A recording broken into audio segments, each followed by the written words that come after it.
Partnerships between major game developers are rare. Sure, you might see characters from different companies making cameos in someone else's game. Solid Snake showing up in Smash Bros, for example. It's a lovely surprise, but there weren't any stealth sections or enormous labyrinth narratives in Smash Bros. Mario plus Rabbids Kingdom Battle is different. While Ubisoft is the official publisher and developer, the game is Nintendo all the way down to its bricks. Mario and the Rabbids come together in a way that feels so natural, you'll wonder why on earth this didn't happen sooner. The narrative kicks off with an inventor creating the premise in her bedroom. Take two great things, add a little science, and bam! A brand new, much cooler hybrid is born. Look, we don't need a lot of backstory to justify this game. This is vodka and orange juice. It's ice cream and sprinkles. It's wine and roses. Two great tastes that go together just right. Rabbids are more or less the perfect 21st century mascot. They're creative, easily distracted, and deeply self-absorbed. I hate to compare these guys to the Minions, but I just did. Like their soulless yellow counterparts, the Rabbids absolutely steal the show whenever they're on screen. Rabbid Peach has a reckless fascination with selfies, and somehow that never gets old. Rabbid Kong is an aggravating boss battle that I want to play repeatedly, just because he's such a delight. Mario and company still hold their usual timeless charm, but they feel a bit subdued compared to the Rabbids, a lunatic swarm of ADHD golems brought to life. The trade-off being that the Mario half of your team has much cooler abilities. This is more of an opinion than a fact, but I stand by it. Mario, Luigi, and Peach all have this sight ability that gives you an extra attack during the enemy's turn, assuming they cross your field of vision. If two of your units trigger this ability at once, you can knock an overpowered foe right off the level. This doesn't happen often, but those magic moments feel like art in motion.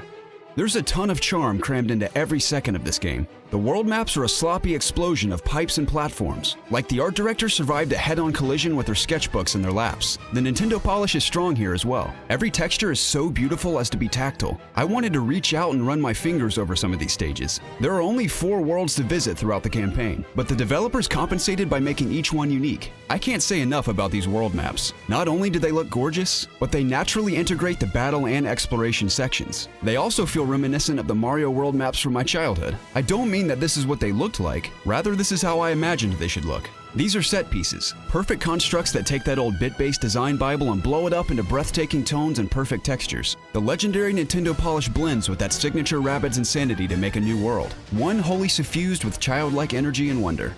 Combat is fast-paced. The chance to hit system is a simple 150-0 breakdown that changes depending on an enemy's cover level. Unprotected units get annihilated immediately. You want to live? You have to cower and crouch and hide. Every unit has a wide variety of possible moves, minimizing your time waiting for cooldowns to complete. The line of sight is a critical component that mostly feels natural. There were a couple moments where I didn't understand how a shot could possibly connect. You can see the guy, you aren't that far away from him, why shouldn't it work? But these moments are rare. Every skill feels useful and you're gonna want to use all of them in order to survive. To that end, you're able to swap team and skill loadouts with refreshing ease, whereas some tactics games will lock you into a single upgrade path. You have none of those restrictions here. If a team or upgrade tree isn't doing you any favors, you can change it. Weapons come with different super effects, adding another layer of customization to your strategy. Ink blocks a unit's direct attacks for 1 turn. Freeze takes away their secondary moves. Honey locks them in place and Bounce sends them careening around the battlefield. If you're ever stuck on a stage, it's nice to know there's a host of other ways to approach it.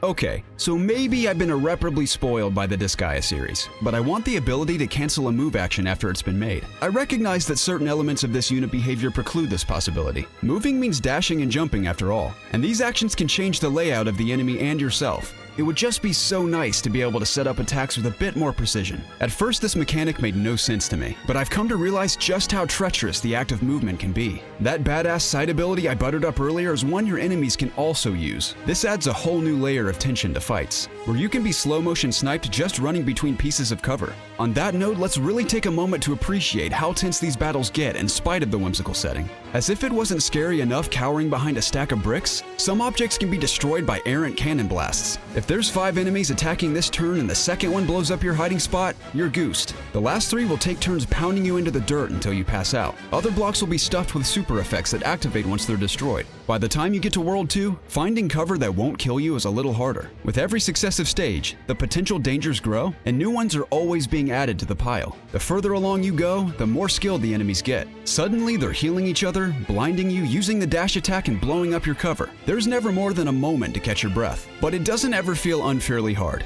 However, my opinion on the difficulty is informed by my relative lack of experience playing turn-based tactics games. Your mileage may vary. Maybe this game doesn't look like chocolate and peanut butter at first glance. Perhaps the Rabbids seem too spastic, or the genre doesn't interest you much. Maybe you're worried you'd be buying a children's game. Put all of that out of your head. This is a fast-paced tactics adventure with a deep combat system and a charming cast of characters. Beyond the regular campaign, there's challenges to master, perfect scores to wrap up, and collectibles to hunt down. Every level represents a puzzle with multiple solutions. The presentation is an absolute delight, and the playstyle is perfectly suited to the Switch. If you have any interest in turn-based tactics, Nintendo or Ubisoft games, Mario plus Rabbids Kingdom Battle is a slam dunk.